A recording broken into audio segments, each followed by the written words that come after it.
So there's a question arised about mains and crosses, and generally speaking you want to put your thicker strings on your mains. And the reason why is those get the biggest abuse. They move back and forth, they get wore out the fastest.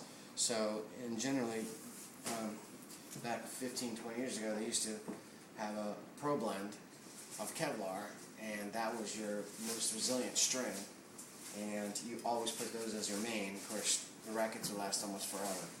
So out of the two, if you're going to do a hybrid blend of strings, you want your more durable one as your mains, in which case it would be generally your thicker one.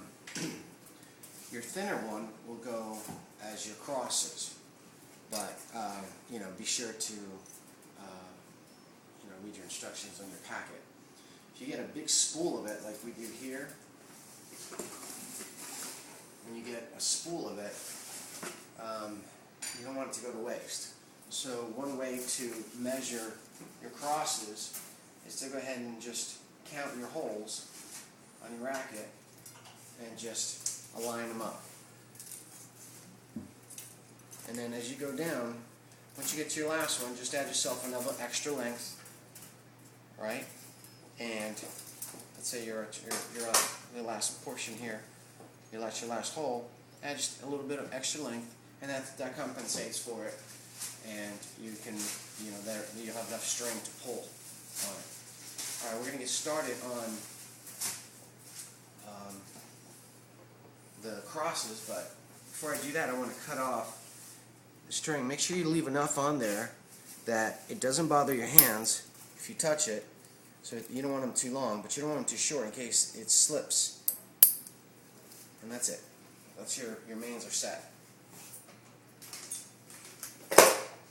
Now there's a starting knot that we use, and it's just simple, kind of like the knot that we explained earlier with a double twist.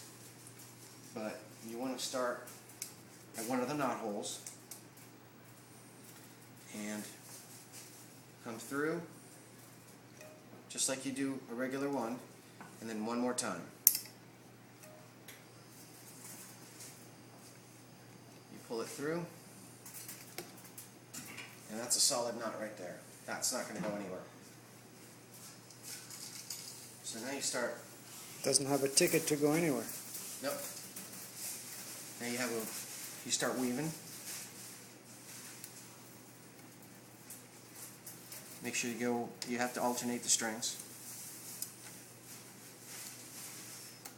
You got to alternate to avoid altercation.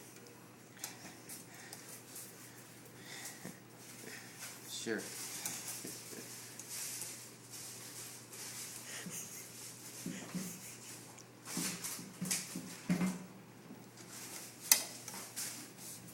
Now you just don't want to pull through, because you'll cause grooving on the strings. So, grooving, baby. Grooving. And basically, you just want to move your hand up and down like this. Yes. Just to dissipate the heat so it doesn't rub the strings. Because believe me, you're going to get grooves right in the strings, and that's going to cause premature failure. Very good point. And that's your first string. Now, at this point, we would like to go ahead and weave the second string as well. And the reason why is when you pull tension on this, it's going to want to separate the mains. And if you alternate, you can weave the strings better by going one ahead.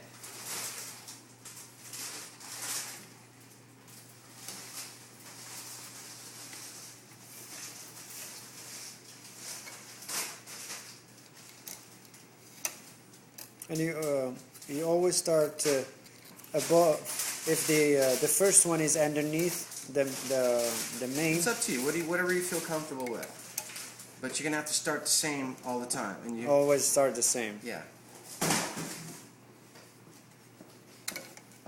All right. So now we're gonna go ahead and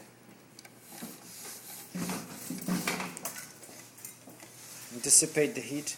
Yeah. Make sure we don't rub the strings. Now, on this stringer,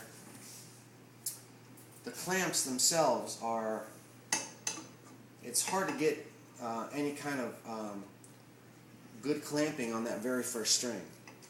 And that's just, I know that through experience. So I generally skip stringing that or pulling that very first one, and I go to the second one. Of course, now that becomes your first one, so we want to go ahead and string one more time.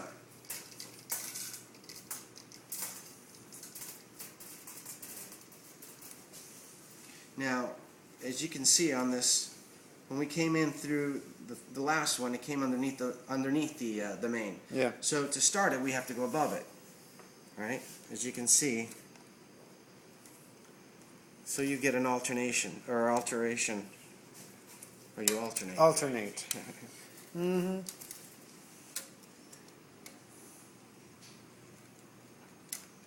And now you're weaving. Now, weaving.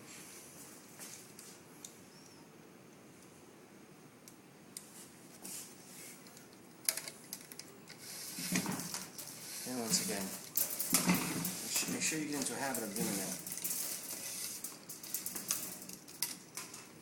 Okay, so when we put our clamps on,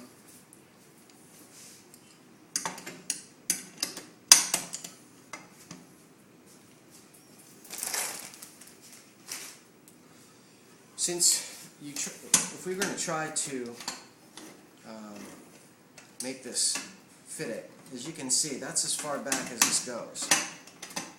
That's why you start on the second. I marked these already, so yeah.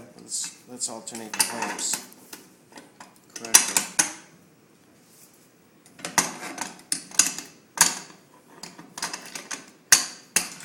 As you can see, that says right and that says left, but you really don't get a whole lot of tension. As you can see, it's barely touching. It's barely touching. You can't even get any tension. This is just and that's the limitations of the clamp.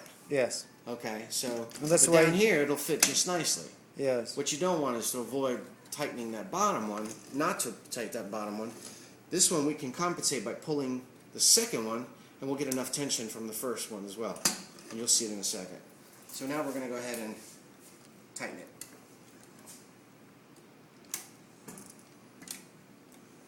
As you can see, as I'm pulling the first one here, the second one also gets tightened up. For sure. Now, what I like to do is release it again. And do it again. And tighten it up one more time.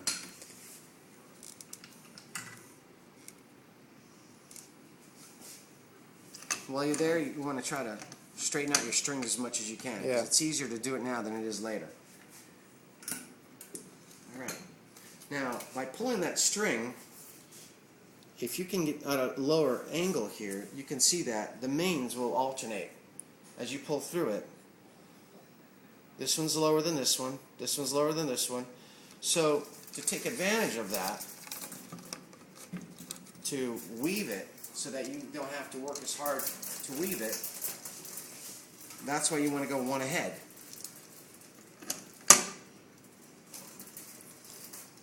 And you can see that the string goes fairly quickly this way.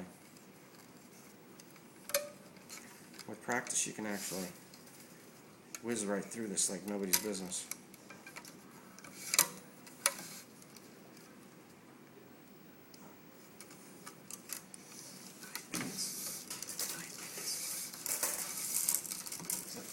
Want to pause it? Yeah.